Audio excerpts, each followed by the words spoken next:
আসসালামু আলাইকুম দর্শক, টিউবার থেকে সবাইকে স্বাগতম জানাচ্ছি। আর আজকের এই ভিডিওতে আমরা মূলত জানতে চলেছি বাংলাদেশ থেকে ইউটিউবের ইনকাম এত কম হচ্ছে কেন। আমরা বিভিন্ন সময় দেখতে পারি যে বাইরের কান্ট্রিগুলোতে ইনকাম মোটামুটি লেভেলের ভালো হয়, কিন্তু আমাদের বাংলা কন্টেন্টগুলোতেই সিপিসি কম। দেখা যায় যে 100 ক্লিকে $1 হচ্ছে, যেখানে বাইরের কান্ট্রির কন্টেন্ট হলে 1 ক্লিকে $1 বা তারও বেশি হচ্ছে। সিপিএম বা সিপিসি অনেক হাই পাওয়া যায় বাইরের কান্ট্রির কন্টেন্টগুলোতে। তবে বাংলাদেশি কন্টেন্ট ক্রিয়েটারদের জন্য এত লো বাজেট কেন ইউটিউবের পক্ষ থেকে, পুরো বিষয়টা আপনাদের সামনে ক্লিয়ার করার চেষ্টা করবো এবং পুরো ভিডিও জুড়ে থাকবো আমি বিপ্লব সাইন ফ্রম TUBERbipu। চলুন শুরু করা যাক।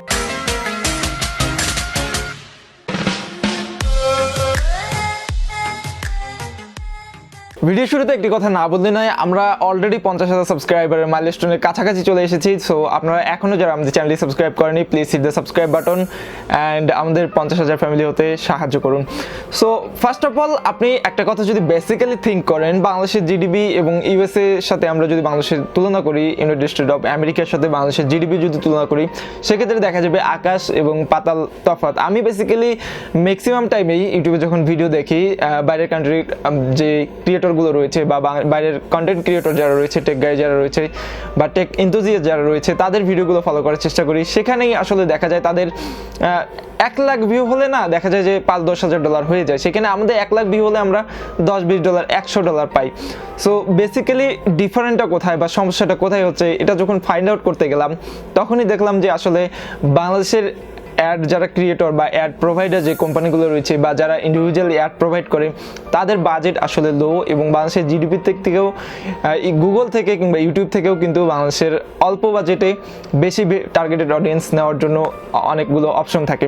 সো আমি যদি একটু ক্লিয়ারলি আপনাদেরকে বোঝাতে চাই ব্যাপারটা, দেখা যাবে আমি একদম রুলস রেগুলেশন সব কিছু টোটালি বাদ দিয়ে যদি আমরা থিঙ্ক করি, দেখেন আপনি একটা ভিডিওতে $10 বুস্ট করলে আপনি কি আশা করেন? আমরা হয়তো বা $10 দিয়ে বুস্ট করে একটা ভিডিওতে 1 lakh 2 lakh 5 lakh 1 million view expect করি।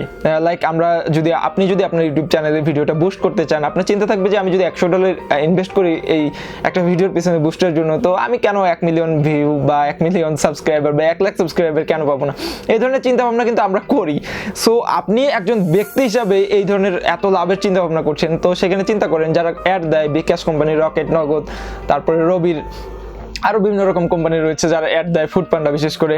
সো তারাও কিন্তু এরকম চিন্তা করে তাদের টার্গেটেড 1 লাখ ভিজিটরের কাছে পৌঁছাতে $10 মতো তারা খরচ করবে বা তারও কম। আসলে এই ধরনের এক্সপেকটেশন থাকে। সো পারে যে এটা না, বাট আমরা থিঙ্ক করি এইভাবে। সো বিকজ অফ আমাদের লো জিডিপি বা লো ইনকাম বা আমাদের কারেন্সির রেট কম, এই জন্য কিন্তু আমাদের চিন্তাভাবনাগুলো এরকম।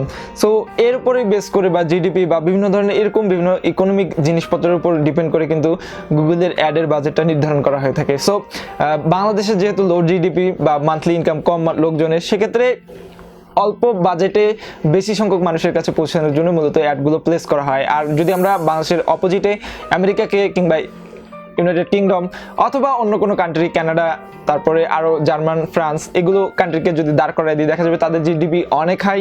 তারা প্রত্যেকটা অ্যাডের পিছনে ভালো অ্যামাউন্ট স্পেন্ড করে, যার কারণে তাদের কিন্তু সিপিসি অনেক হাই হয়ে থাকে।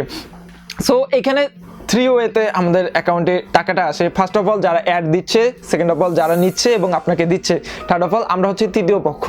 সো প্রথম পক্ষ হচ্ছে যারা অ্যাড দিচ্ছে লাইক ফুড পান্ডা, দ্বিতীয় পক্ষ হচ্ছে গুগল। তারা তাদের অ্যাডটা নিচ্ছে, নেওয়ার পর ওইখান থেকে নিজের একটা পার্সেন্টেজ কেটে রাখছে। যেই ডলারটা স্পেন্ড করা হচ্ছে সেই ডলারটা থেকে নিজের একটা অংশ গুগল রেখে দিচ্ছে এবং বাকি অংশটা কিন্তু আমাদেরকে দিচ্ছে। সো আমাদের টাকা ঘুরে ফিরে কিন্তু আমাদের কাছেই আসছে। এমন না যে আমাদের কি বলো এটাকে, অ্যাডগুলো বাইরের কান্ট্রি কেউ দিচ্ছে, আমরা সেগুলো আমাদের চ্যানেলে দেখাচ্ছি, আমরা তাদের কাছে টাকা নিয়ে আসছি, এমনটা কিন্তু না। গুগল আমাদের দেশে আমাদেরকে দিয়েই বাণিজ্য করছে, হয়তো বা অন্য কারোর কাছে নিচ্ছে বাংলাদেশের, আমাকে দিচ্ছে, সেক্ষেত্রে সে একটা পার্সেন্টেজ রেখে দিচ্ছে। সো এই যে কি পরিমাণে দিচ্ছে তার উপরে ডিপেন্ড করে কিন্তু গুগল আপনাকে দিবে। সো এর জন্যই মূলত বাংলাদেশের, যদি একদম সোজা বাংলা ভাষায় এটা আমি এক্সপ্লেন করতে যাই বা বোঝাতে চাই, আসলে ব্যাপারটা এরকমই দাঁড়ায়। সো এই জন্য মূলত বাংলাদেশের যে ইনকামটা রয়েছে বা বাংলাদেশের যে সিপিসি বলেন বলেন, সিপিএম বলেন বা আরপিএম বলেন, এই জন্য মূলত লো হয়ে থাকে। আই হোপ যে এই ভিডিওটার মাধ্যমে আপনারা এই যে ইনকাম এত কম কেন বাংলা কন্টেন্টে, বা আমরা বাংলাদেশিরা এত কম কেন পাই রেভিনিউ এত ভিউতে, সো আপনারা যারা কোশ্চেন করছিলেন আমাকে যে ভাইয়া অনেক ভিউ হচ্ছে বাট ডলার কম বা ডলার কেটে নিচ্ছে বা অল্প ইনকাম হচ্ছে, এখন কি করা যেতে পারে, $100 হচ্ছেই না। সো মূলত বিষয়টা এরকম। এখন আপনারা অনেকেই প্রশ্ন করতে পারেন যে ভাইয়া বাংলা কন্টেন্ট কি তাহলে বাদ দিয়ে ইংরেজি কন্টেন্টে কাজ করব? দেখেন, আমরা বাঙালি হিসেবে বাঙালি জাতিকে বা বাংলা মানুষজনকে যেভাবে আমরা অ্যাট্রাকটিভ করতে পারি বা আমরা যেভাবে আমাদের ভিডিওর মধ্যে ধরে রাখতে পারি বা নিয়ে আসতে পারি, সো অন্য কোনো কন্টেন্টে আমরা অতটা গ্রোথ করতে পারবো না। পারলেও সেটা অনেক এক্সট্রিম লেভেলের, আপনাকে প্রফেশনাল হতে হবে, তাদের মন মানসিকতা বা তারা কোন ধরনের কন্টেন্ট দেখছে সেগুলো জানতে হবে, বা তাদের ম্যাচুরিটির সাথে আপনার ম্যাচুরিটি লেভেল ম্যাচ করলে দেন কিন্তু তারা আপনার কন্টেন্টে আসবে, তাছাড়া কিন্তু দেখবেন আপনার ভিডিওগুলো। সো আই হোপ যে সহজে রিচ পাচ্ছি আমরা বাংলা কন্টেন্ট ক্রিয়েট করে। সো অল্প ডলার হলেও আমাদের এটা করতেই হবে, না হলে বাংলাদেশের মানুষ আর বাংলা ইউটিউব চ্যানেল চালাতো না। দেখা যেত যে ইউএসএ টার্গেট করে বা কানাডা টার্গেট করে সবাই চালাতো।